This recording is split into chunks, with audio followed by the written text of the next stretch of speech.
மன்னராட்சி காலத்துல எத்தனையோ போர்கள் நடைபெற்றிருந்தாலும் சில போர்கள் மட்டும் இன்றளவு வரலாற்றில் பேசக்கூடிய அளவிற்கு மிகப்பெரிய தாக்கத்தை ஏற்படுத்திய போர்களாக இருக்கிறத நாம அறிய முடியுது. அந்த வகையில தற்போதைய தமிழ்நாட்டின் அரக்கோணம் பகுதியில் இருக்கக்கூடிய தக்கோலம்ங்கிற இடத்துல நடைபெற்ற போர் மிகப்பெரிய போராகவும் சோழ நாட்டிற்கு மிகப்பெரிய இழப்பை ஏற்படுத்திய போராகவும் அறியப்படுது.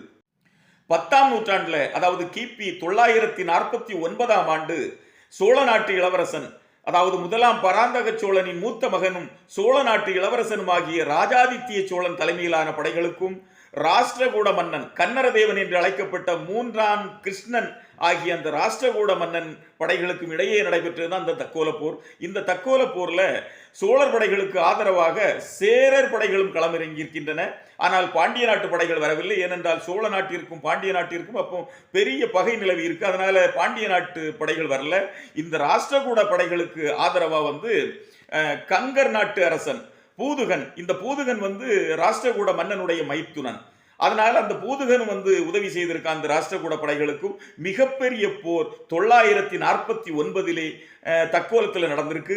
இந்த போரின் போது சோழ நாட்டு படைகளை விட எண்ணிக்கையில் ராஷ்டிரகூடர்களின் படை அதிக அளவிற்கு இருந்திருக்குங்கிறதை நாம் அறிய முடியுது. ஆனாலும் இந்த சோழர் படைகளிலே பராந்தக சோழனுடைய இளைய மகன்களான கண்டராதித்ய சோழன், அரிஞ்சய சோழன் இவர்களெல்லாம் தங்களுடைய அண்ணன் படைகளுக்கு ஆதரவாக தங்களுடைய படையிலே தளபதிகளாக பங்கேற்று மிகச்சிறந்த முறையில் போரிட்டு இருக்காங்க.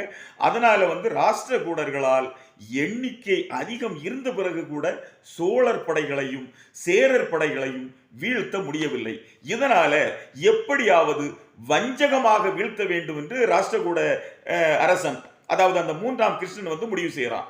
அதனால தன்னுடைய மைத்துனனான அந்த பூதுகன், அதாவது கங்கர் நாட்டு அரசனான பூதுகனிடம் சொல்றான், இந்த ராஜாதித்ய சோழன் உயிரோடு இருக்கும் வரை நாம் இந்த போர்ல எவ்வளவு எண்ணிக்கை அதிகமாக இருந்தாலும் வெற்றி கொள்ள முடியாது. அதனால நீ எப்படியாவது இந்த ராஜாதித்ய சோழனை சோழர் படைகளிடம் இருந்து தனியாக பிரித்து சென்று விடு. அந்த வகையில எல்லாரும் சேர்ந்து இந்த சோழர் படைகளை தனிமைப்படுத்துறாங்க ராஜாதித்ய சோழனிலிருந்து. இந்த நேரத்தில் ராஷ்டிரகூட அரசனின் மைத்துனனான பூதுகன் தன்னுடைய அம்பால் யானை மீது அமர்ந்து போரிட்டுக் கொண்டிருந்த ராஜாதித்ய சோழனை வீர மரணம் அடைய செய்து விடுகிறான்.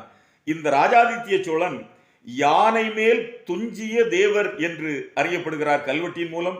உண்மையிலேயே தமிழர்கள் ஒவ்வொருவரும் இந்த ராஜாதித்ய சோழனுக்கு இன்றளவும் கடமைப்பட்டிருக்கின்றோம், என்றளவும் கடமைப்பட்டிருக்க வேண்டும். ஏன்னா இப்போ இந்த வீராணம் ஏரியிலிருந்து தான் சென்னை மக்களுக்கு குடிநீர் வந்து கொண்டிருக்கிறது. இந்த வீராணம் ஏரியை அமைத்தவனே இந்த ராஜாதித்ய சோழன் தான்.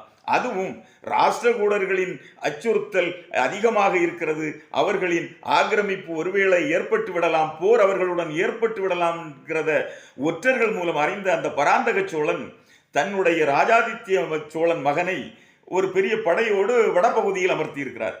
அதைத் தொடர்ந்து அந்த பகுதியில் உள்ள நீர் வீணாக எங்க போனாலும் ராஜாதித்ய சோழன் தன்னுடைய படையினரோடு சென்று அந்த இடத்தில் அணைகளை கட்டுதல், தடுப்பு அணைகளை கட்டுதல், ஏரி அமைத்தல், இப்படிப்பட்ட பணிகளை செய்துட்டு இருக்காரு.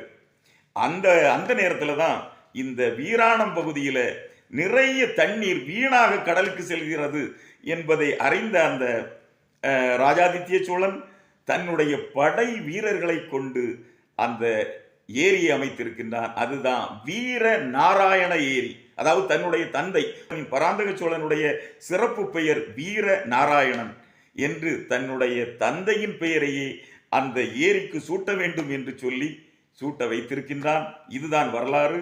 அந்த வீராணம் ஏரியில் இருந்துதான் இன்றளவிற்கும் சென்னை மக்களுக்கு குடிநீர் வந்து கொண்டிருக்கின்றது. போர்க்காலத்தில் கூட நீர் மேலாண்மையை பற்றி யோசித்தவர்கள் நம்முடைய தமிழ் மன்னர்கள்.